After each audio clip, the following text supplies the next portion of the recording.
अब इस बात से तो कोई भी नहीं नकार सकता है कि आजादी के बाद से आज तक पिछले 70 सालों में अगर कोई देश भारत का सबसे करीबी पार्टनर रहा है तो वो और कोई नहीं बल्कि रशिया ही है। और जो 1971 के भारत पाकिस्तान युद्ध के समय अमेरिका, ब्रिटेन और नाटो देशों के खिलाफ जाकर रशिया ने भारत की मदद की थी, वो तो शायद ही कोई भारतीय कभी भूल पाएगा। लेकिन आज के समय साल 2021 में जियोपॉलिटिकल सिचुएशन में काफी चेंजेस आ गए हैं और सोवियत संघ का पतन होने के बाद रशिया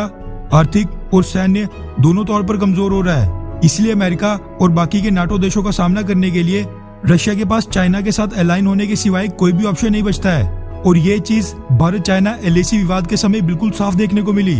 जब रशिया ने क्वाड में हिस्सेदारी को लेकर भारत को घेरा था। हालांकि रशियन विदेश मंत्री सर्गेई लावारोव ने बाद में अपनी स्टेटमेंट्स को लेकर सफाई भी पेश की थी, लेकिन जो डैमेज होना था वो ऑलरेडी हो चुका था। जिसके बाद भारत ने 20 सालों में पहली बार हर साल होने वाले इंडो रशियन एनुअल समिट को पोस्टपोन कर दिया था। वैसे समिट बाकी के समिट्स की तरह ऑनलाइन मोड से भी हो सकता था, लेकिन क्योंकि इस साल मेजबानी भारत के पास थी, इसलिए नाराज भारत ने कोविड-19 का हवाला देते हुए इस समिट को पोस्टपोन कर दिया था। समिट तो वैसे हुआ नहीं और ना ही Russian president Vladimir Putin Bharat आ सके, लेकिन उन्होंने अब अपने विदेश मंत्री सर्गेई लावारोव को भारत दौरे पर भेज दिया है। दरअसल Hindustan times, the times of India, India today और कई बड़े बड़े मीडिया हाउसेस के वाले से ये मीडिया रिपोर्ट सामने निकल कर आ रही है कि रशिया के विदेश मंत्री सर्गेई लावारोव 5 अप्रैल यानी कि आज और 6 अप्रैल को 2 दिन की भारत यात्रा पर आ रहे हैं। गौर करने वाली बात यह है कि रशिया के विदेश मंत्री 6 अप्रैल यानी कि कल भारत से पाकिस्तान रवाना होंगे और वहां पर भी उनका 2 दिन का दौरा है, जो दर्शाता है कि पाकिस्तान की इंपॉर्टेंस बदलते वक्त के साथ रशिया के लिए बढ़ती जा रही है। भारत और रशिया की बात करें तो क्वाड के विवाद के बाद दोनों देशों के बीच रिलेशंस वापस बैक ऑन ट्रैक आ रहे थे, लेकिन फिर उसके बाद अफगानिस्तान को लेकर फिर से विवाद पैदा हो गया था, जब अफगानिस्तान को लेकर तालिबान पीस टॉक्स के लिए अमेरिका ने भारत को भी इनवाइट किया था। लेकिन रशिया ने 18 मार्च को अमेरिका, अफगानिस्तानी सरकार, तालिबानी गुट, पाकिस्तान और चाइना के साथ मिलकर अपनी राजधानी मॉस्को में एक मीटिंग होस्ट की थी, जिसमें उसने भारत को आमंत्रित ना करके कंप्लीटली इग्नोर किया था।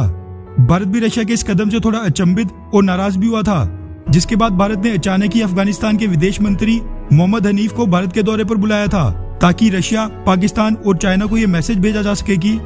अफगानिस्तान के किसी भी तरह के सॉल्यूशन में भारत की भी अहम भूमिका होगी। अब इन सबको देखते हुए रशिया के विदेश मंत्री सर्गेई लावारोव की ये भारत यात्रा बहुत ही अहम मानी जा रही है, जिसमें मुख्य तौर से क्वाड को लेकर दोनों देशों के बीच मिसअंडरस्टैंडिंग और अफगानिस्तान मुद्दे पर चर्चा होगी। इसी के साथ आगे आने वाले महीने में इंडो रशियन एनुअल समिट पर भी चर्चा हो सकती है, ताकि ये फाइनलाइज किया जा सके कि जब उस समिट के लिए रशिया के प्रेसिडेंट व्लादिमीर पुतिन भारत के दौरे पर आएंगे, तब दोनों देशों के बीच कौन कौन सी डिफेंस वेपन्स और इकोनॉमिक डील्स होंगी। वैसे रशिया की फॉरेन मिनिस्ट्री के मुताबिक इस हाई लेवल विजिट के दौरान कोविड-19, रीजनल और ग्लोबल एजेंडा और यूएन और ब्रिक्स जैसे मल्टीनेशनल मंचों पर दोनों देशों की अप्रोच और स्ट्रेटेजी पर भी चर्चा होगी, ताकि दोनों देशों के संबंधों में जो थोड़ा बहुत मिसबैलेंस हुआ है वो ठीक किया जा सके।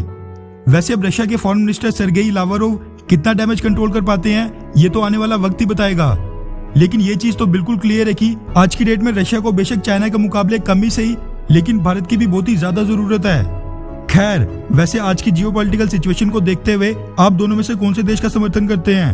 अमेरिका या फिर रशिया का? नीचे कमेंट करके अपनी राय जरूर बताएं। अच्छा सुनो, चैनल को सब्सक्राइब करो, उसके बाद घंटी बजा देना ताकि अगली वीडियो आपसे मिस ना हो पाए। Thank you.